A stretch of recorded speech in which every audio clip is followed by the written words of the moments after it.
Olá, queridos amigos, queridas amigas, que o Senhor vos abençoe, que o Senhor Deus os guarde, que a face do Senhor Jesus possa resplandecer em cada um de vocês, dando-lhes a paz, e que todos tenham um belo dia.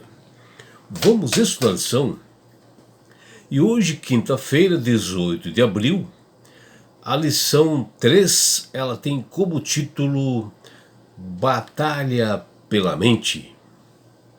E a lição de hoje ela está baseada no livro do apóstolo Paulo, de 2 Coríntios, capítulo 4, versículos de 3 até 6. E conforme Paulo menciona neste livro, é que Satanás cegou o entendimento dos incrédulos, das pessoas que não tinham comprometimento, com Cristo. E o principal objetivo realmente de Satanás no mundo de hoje, como também era na época do apóstolo Paulo, de cegar ou obscurecer, confundir a mente das pessoas despreparadas espiritualmente.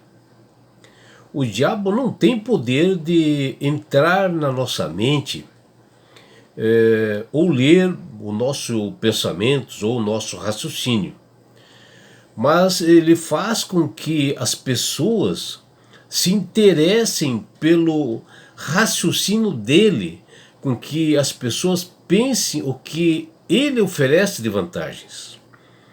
E ele, Satanás, até sugere coisas e opiniões assim diferentes do que estão nas Sagradas Escrituras. Ele coloca imagens, sons, tecnologias para justamente enganar as pessoas.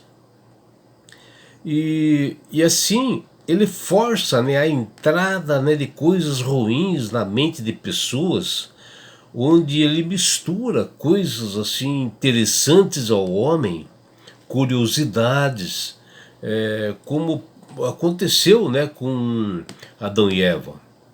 E ele quer justamente isto, levar as pessoas ao engano. E cega o ser humano de uma forma incrivelmente que as mentiras parecem verdade. Impede que as pessoas tenham acesso para estudar as Sagradas Escrituras, onde ali nas Sagradas Escrituras, que a palavra de Deus está a verdade. E assim, Satanás ele carrega, ele ocupa espaço no raciocínio das pessoas com outras coisas, Ele afasta essas pessoas da verdade, do Evangelho de Cristo, porque somente o Evangelho é que abre o entendimento, e o Evangelho é a verdade. E realmente ele mistura realmente a verdade com mentira e acaba enganando as pessoas. E João, no seu livro, capítulo 1, ele dá realmente a receita para que realmente nós não venhamos a ser enganados por Satanás.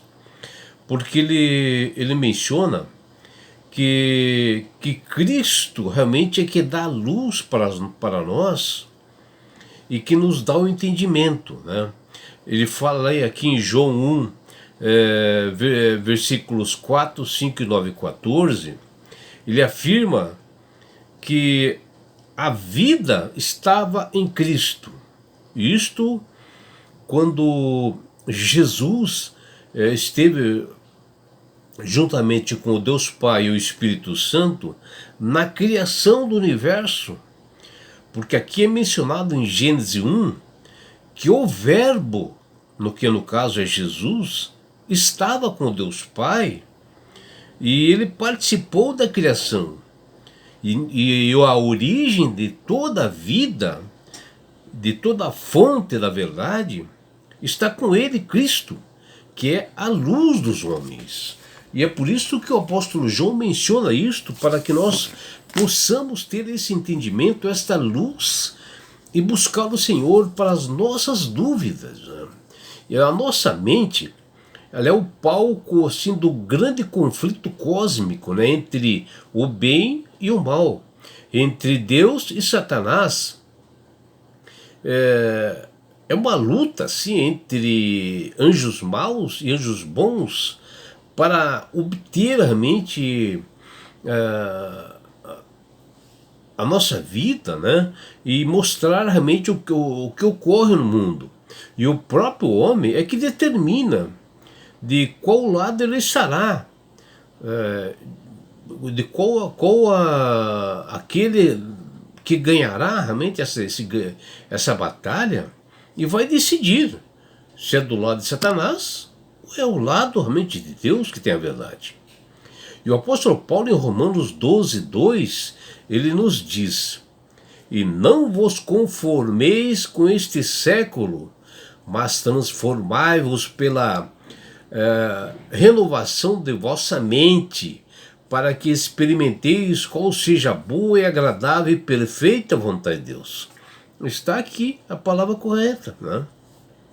Onde aqui Paulo nos exorta para nós não sermos moldados, né, pela forma desse mundo mal, e sim nós sermos moldados pela Bíblia, pela palavra de Deus, porque a palavra do Senhor renova a nossa mente, e só assim nós poderemos experimentar o querer e a vontade de Deus, que ela é boa e perfeita, porque Ele, Deus, como nosso Criador e mantenedor, o nosso Pai, Ele quer o nosso bem, o nosso melhor, porque nós somos seus filhos.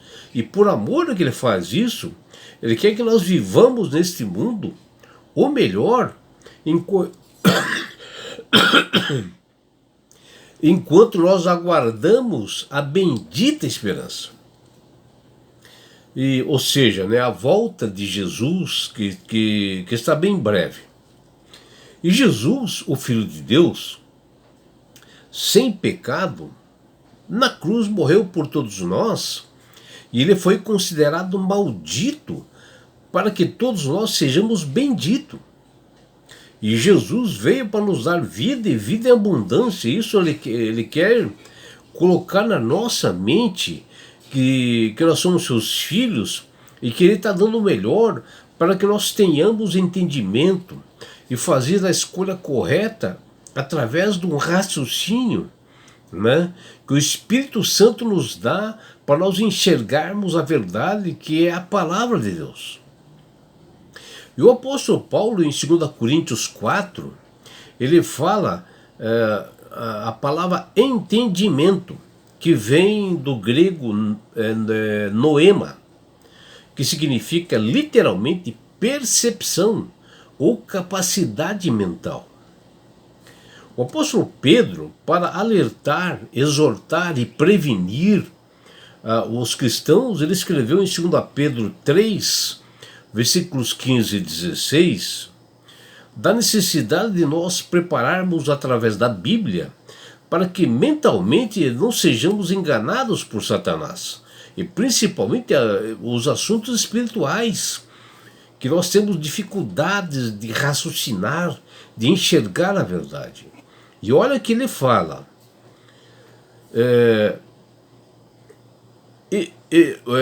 Pedro diz que acerca desses assuntos, né, das coisas espirituais que nós enxergamos no mundo, como de fato costuma fazer em todas as suas epístolas, na quais há certas coisas assim difíceis de nós entendermos, onde os ignorantes e instáveis, né, eles deturpam a palavra de Deus, como deturpam as demais textos das Sagradas Escrituras, para a própria destruição deles.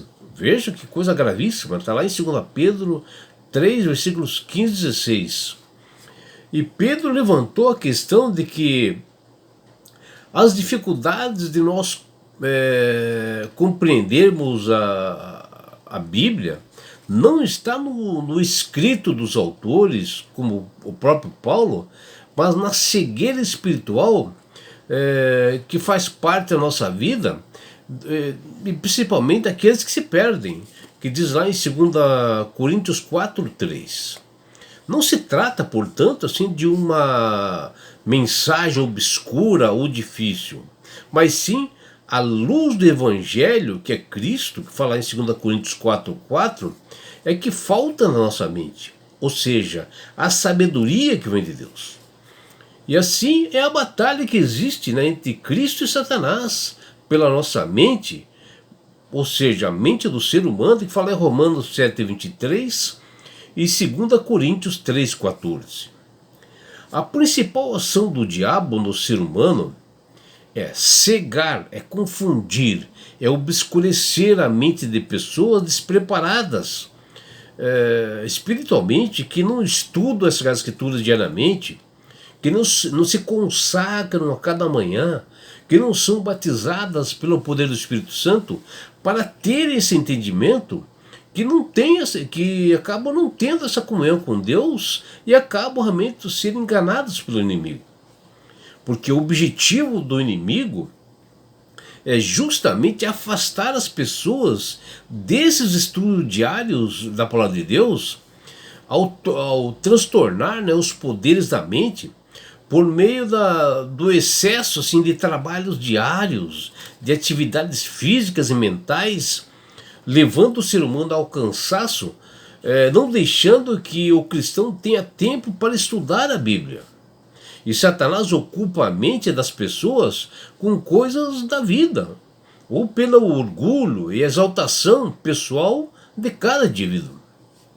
O apóstolo Paulo, percebendo que algumas pessoas o acusavam de sua pregação, deve ser muito assim difícil de entender, e que a pregação de Paulo ela era muito encoberta, impossível de se esclarecer, simplesmente por recusarem a receber esta mensagem com humildade, com sabedoria. E justamente porque eles eram apegados aos pecados do mundo, onde as palavras do apóstolo Paulo condenavam justamente esses pontos. E o apóstolo Paulo apontou esta falta de entendimento como cegueira maligna, que está lá em 2 Coríntios 4:4. Viram como Satanás deseja entrar no nosso raciocínio, na nossa mente? Assim como no primeiro dia da criação do mundo, Deus fez resplandecer a luz, que está lá em Gênesis 1:3, a primeira obra que ele realiza na vida do cristão é resplandecer a luz, é dar realmente uma iluminação através do poder do Espírito Santo, para nós termos esse entendimento na nossa mente, no nosso coração, e iluminar nossa vida do conhecimento da sua glória, conhecer a face de Cristo, que fala em 2 Coríntios 4:6. Ou seja, a conversão genuína produz uma iluminação para nós compreendermos perfeitamente as Escrituras, que ali revelam o caráter de Cristo. E aqui está a falha, né, dos perdidos, ou aqueles que se perdem, que no passado eles não eram incapazes de conhecer a verdade. E sim, o problema foi que eles não se esforçaram, não eram comprometidos com Cristo, não se interessavam em conhecer a verdade e fazer estudos diários. Muitos tiveram várias oportunidades de conhecer a verdade, endureceram o coração e escolheram por livre arbítrio, né, não crer. E Satanás cegou seus olhos espirituais e eles acabaram se perdendo. O reino do diabo, no caso o enganador, o mentiroso, é as trevas. E o Evangelho, a palavra de Deus, é o único meio pela qual os métodos e os enganos do diabo são desmascarados e expostos para todos nós enxergarmos. E o apóstolo João, no capítulo 1, Ele menciona que a escuridão, as trevas, elas não resistem à luz de Cristo, pelo seu poder, porque até na criação, ele ordenou, haja luz, e tudo se fez, que está lá em Gênesis 1:3. Pois a luz resplandece nas trevas, e as trevas não prevalecem contra ela, que fala lá em João 1:5.